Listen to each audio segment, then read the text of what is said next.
Donc nous allons voir comment géolocaliser des contacts ou des comptes inscrits dans vTiger en utilisant Google Fusion Table. Donc nous allons faire ça avec les contacts. Donc on clique sur l'onglet contacts. On vérifie bien que nous avons des contacts dans ces données. Pour utiliser ces contacts dans Google Fusion Table, eh bien, on va devoir les exporter. Donc pour les exporter, le plus simple c'est de cliquer sur plus et de voir dans Analyse ce que propose vTiger comme document. Il propose des rapports que l'on va éditer, donc on va cliquer sur un rapport. vTiger donc propose des rapports par défaut, des documents de synthèse en fait par défaut. On pourrait aussi bien en créer en cliquant ici. Nous on va utiliser un rapport par défaut, un document de synthèse qui s'appelle contact par compte par exemple. Donc nous allons cliquer sur contact par compte. Et ça nous affiche donc un document de synthèse qui ne correspond pas tout à fait à ce qu'on veut, puisque nous, ce qui nous intéresse, c'est d'avoir les adresses et les villes, et le code postal.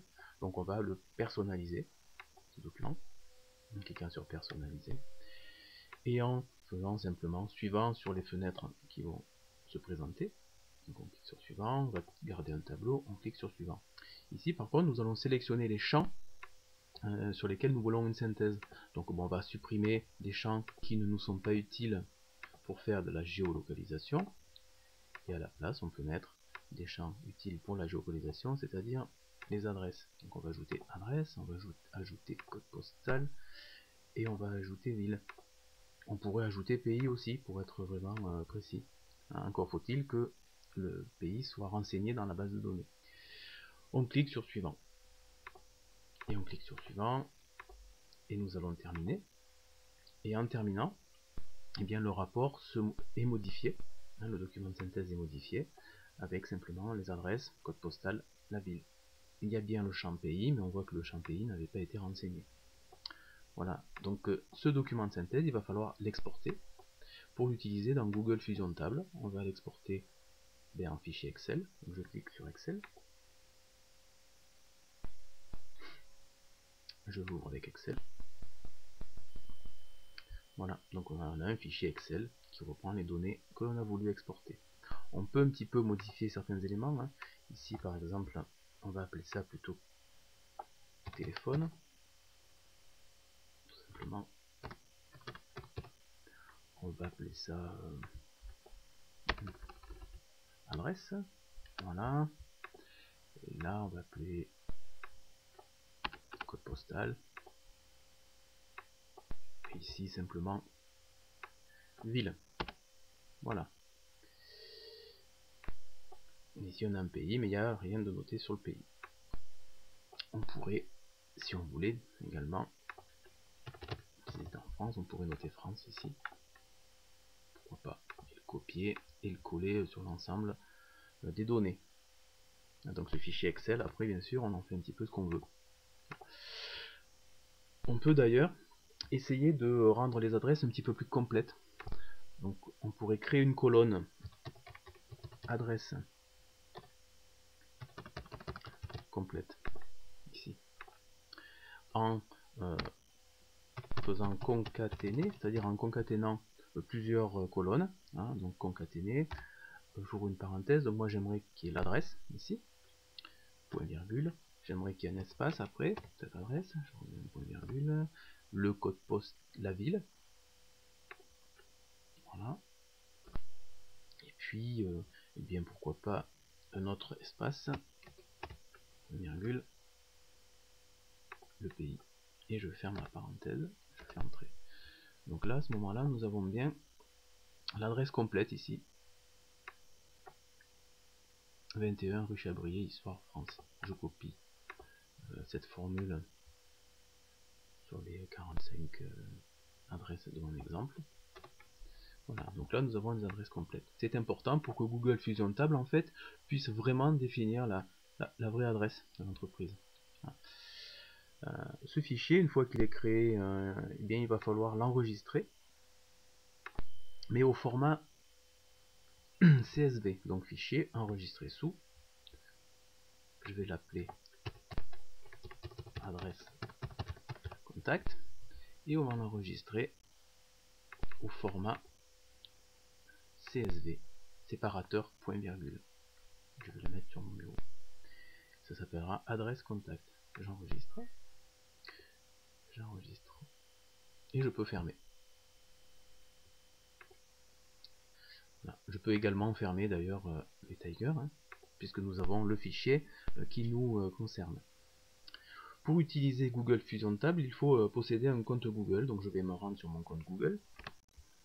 Voilà, donc je vais sur Gmail par exemple, mais nous allons utiliser une fonctionnalité de Google Drive. Donc une fois qu'on est sur un compte Google, il faut se rendre sur le Drive. Donc je clique sur Google Drive. Et nous allons utiliser une fonctionnalité qui s'appelle Google Fusion Table. Donc je vais dans Créer et je choisis Table de fusion. Alors bien sûr, moi, Table de fusion est déjà inscrit dans mes applications parce que je l'ai déjà installé. Si ce n'est pas le cas chez vous, eh bien, vous cliquez toujours sur Créer et vous cliquez sur Connecter plus d'applications. À ce moment-là, vous allez les chercher, hein, donc vous allez rechercher Fusion Table comme ceci et vous allez trouver l'application et puis il ne vous restera plus qu'à cliquer sur cet élément en vert pour l'installer. Moi, ça a été déjà fait, hein. Et une fois que vous l'avez installé, vous fermez et donc on va créer une table de fusion. Donc je clique sur table de fusion. Voilà, donc je vais chercher mon fichier CSV qui a été préalablement créé, hein, qui s'appelait, je crois, adresse contact. Voilà. On a vu que le séparateur était un point virgule, donc on lui spécifie bien dans Browser que c'est un point virgule et on fait Next. Et en faisant Next, Google Fusion Table importe donc le fichier avec la première ligne, hein, contact pays, adresse complète. Je fais Next. On fait Finish. Et en cliquant sur Finish, eh bien, Google Fusion Table crée un document qui reprend eh bien, le fichier, hein, et il surligne en jaune tout ce qui pour lui en fait correspond à des adresses. Donc nous, ce qui va nous intéresser, eh bien c'est la colonne adresse complète qu'on avait créée, le pays et pourquoi pas la ville. Donc Google Fusion Table a trouvé lui-même des adresses. Donc on peut voir ce que ça va donner dans Map of Ville. Si je clique sur l'onglet Map of Ville, et bien Google va géocoder les villes des adresses. Une fois qu'il a fini de géocoder les villes des adresses, et bien il va les positionner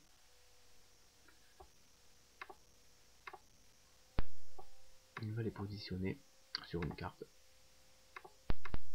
Voilà. Donc là on est sur le géocodage même de ces adresses là.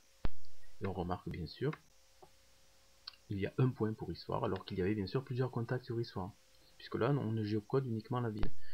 Si on lui demande de géocoder l'adresse complète, et bien il va rechercher l'ensemble de ces adresses. Une fois qu'il a fini de géocoder les adresses exactes, à ce moment là bien sûr il va y avoir plusieurs points sur histoire, puisque là il va y avoir l'adresse exacte du contact ou du client. On est plus simplement sur histoire, on est sur l'ensemble des adresses. Voilà, d'où l'intérêt d'avoir bien sûr des adresses le plus précises possible. L'intérêt de ce document là, c'est qu'on va pouvoir le partager. Donc on va cliquer sur Share ici et on va pouvoir le partager par mail.